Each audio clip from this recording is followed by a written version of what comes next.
My name's Jimmy. What's up, you guys? Jimmy here with my review for the mid-season finale of Gotham Season 2. And first off, I'd have to say this was one episode that I was definitely looking forward to. And I'd have to say overall, this episode was a great episode, just like just about every episode has been so far this season. You know, and it had some good stuff going on throughout the episode, which, for the most part, we see that, they're sacrificing Bruce Wayne, the last son of Gotham. So the Dumas finally have revenge over the Waynes for what they had done to them.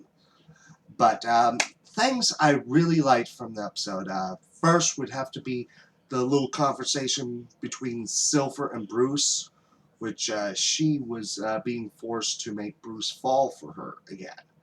Which, he does see that she is playing him. He's like, I don't think that you're a bad person. I just think that bad people are forcing you, controlling you. And not just that, but at the end of that little bit of scene, when Theo is right there, he gives her a kiss. He's like, I forgive you and love you, which shows he does see the good inside of Silver, which we do see that she has some good in her, which, for a sec, I thought she was just a total bitch with that when she said, oh, I got wrapped around my finger. But, shows that she is a good person deep down in there.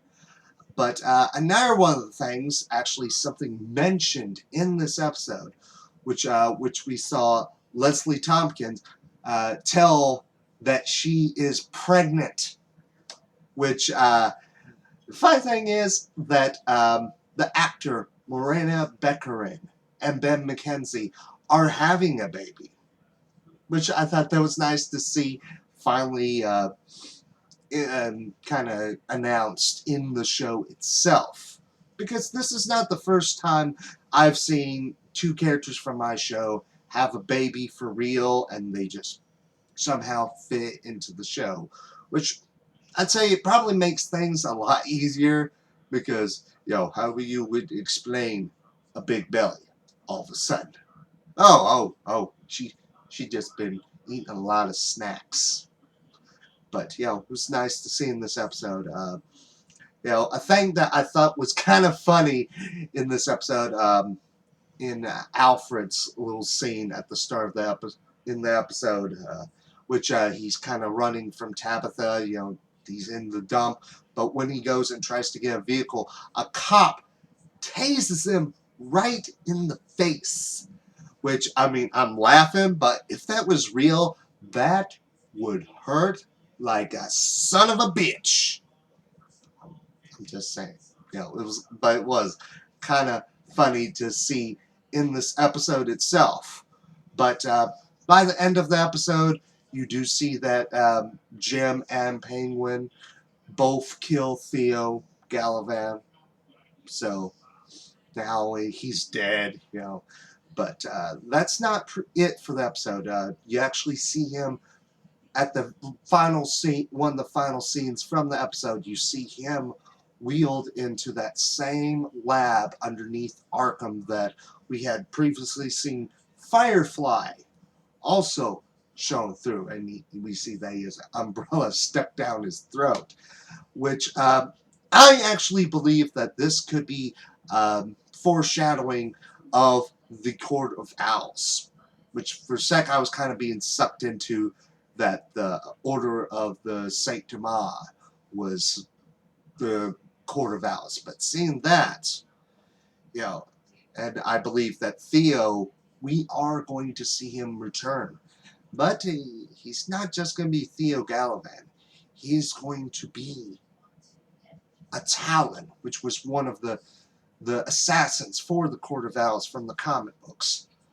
Because, you see, there were Talons that were already dead, ancestors. But there were technology which was made by none other than Victor Fries to somehow use his own technology to bring them back. Which, end of the episode, and probably another thing that I really liked the most from this episode was the fact that we finally see Victor Freeze. It's the final scene, which, I didn't have any predictions on how he was going to be shown in the episode. I just knew he was going to be here, but I never would have thought he would be in full-blown costume until today, seeing the pictures. So it was nice to see that, and it kind of shows more of a connection of what he's going to be for the next half of the season. Which I guess Freeze is going to be just the big threat of the next half. Which I was previously thinking that somehow it was going to be Penguin's father. Seeing that Penguin had been hurt, and showing him how to be a man, but trying to take over at the same time. That's just what I was kind of predicting there. But, it does make me look forward to seeing what they have in store for Freeze and for any other characters that are going to be appearing later on this season.